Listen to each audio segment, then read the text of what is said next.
네, 마지막으로 국민권익위원회 박경호 부위원장께서 말씀하시겠습니다. 부위원장입니다. 네, 국민권익위원회 박경호 부위원장입니다. 오늘 대통령께서 모두 말씀하신 것을 요약해서 말씀을 드리겠습니다. 대통령님께서는 앞으로 권익위가 부패 또 투명한 사회를 위해서 사령탑 역할을 해달라는 취지의 말씀이 있었습니다. 앞으로 구성 운영되는 반부패 정책 협의회의 간사기관으로 지정하신다는 말씀도 있었고, 이런 반부패 정책 협의회를 통해서 범정부적인 그 반부과 반부패 청렴 정책의 컨트롤 타워로서 역할을 다해달라는 취지의 말씀이 있었습니다. 그리고 부패는 이제 공공 분야뿐만 아니라 민간 분야에 대한 부패 대책도 세울 시기가 됐다라는 말씀도 있었고, 국민의 눈높이에 맞춰서 부패 대책을 수립해라라는 취지의 말씀이 있었습니다.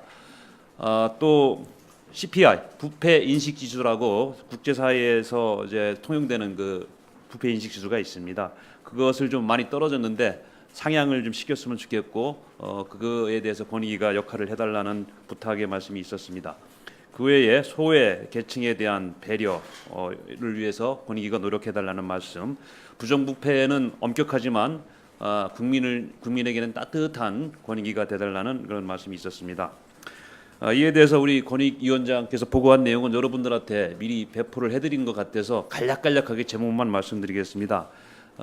박은정 권익위원회 위원장께서는 범국가적 부패 방지 시스템 구축과 국민이 체감하는 실질적 권익 구제에 대해서 보고를 하셨습니다.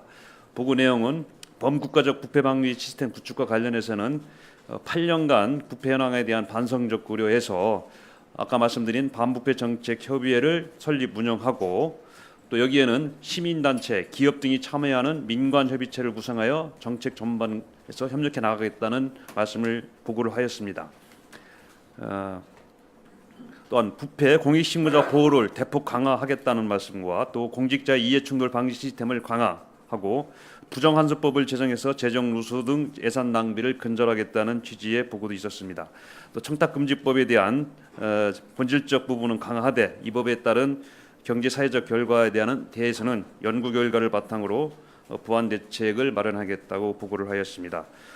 그의 고질적 근원적 부패에 근절하기 위한 방안, 또 국민이 체감하는 실질적 권익 구제와 관련해서 위법하거나 부당한 처분, 또 소극적이고 무사한 일이란 업무 처리 등도 이른바 불량 행정으로 불리는 모든 것들이 좀 폭넓은 부패의 개념에 포함되고, 이런 것들에 대해서 실효적으로 잘 대응해 나갈 것이라고 보고를 드렸습니다. 또 현장 중심의 민원 해결을 적극 추진해 나가겠다고 보고를 드렸고, 이 방법으로는 기업 고충 현장 회의를 통해 기업들의 고충 민원을 청취 해결하고, 또 복합적이고 집단적인 갈등 민원이 늘어나는 만큼 이에 대해서는 전문가 참여를 통해 조정이 전문적으로 잘 될 수 있도록 그 역량을 강화하겠다는 보고가 있었습니다.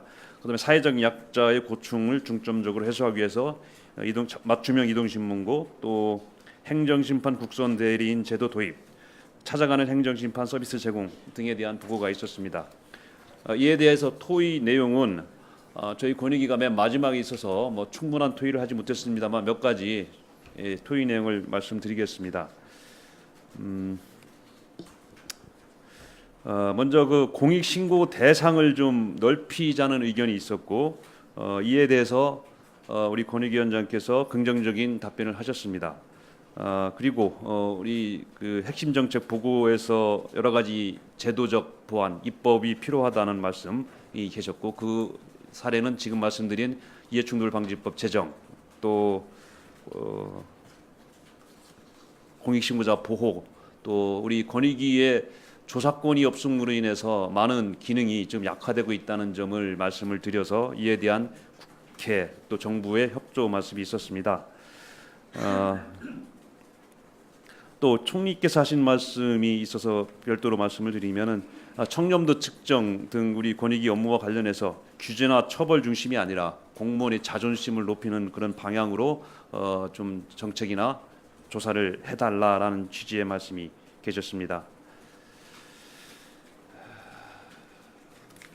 다음으로 저 대통령님께서 마지막 마무리 말씀 내용을 요약해서 보고를 드리겠습니다. 권익위에 대해서는 청탁금지법 관련해서 말씀이 계셨는데 청탁금지법 시행 1년이 됐다. 그래서 그 시행 효과를 분석하고 평가해서 대국민 보고를 해달라. 대국민 보고 또 국민에 대한 설명 시에는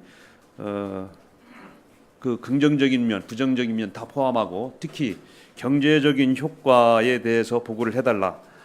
청탁금지법이 긍정적인 면도 있지만 또 부정적인 면도 많이 있으니까 이런 것들을 다 보고해서 이 법이 국민들이 잘 받아들일 수 있도록 보고를 하시라는 그 말씀이 계셨습니다.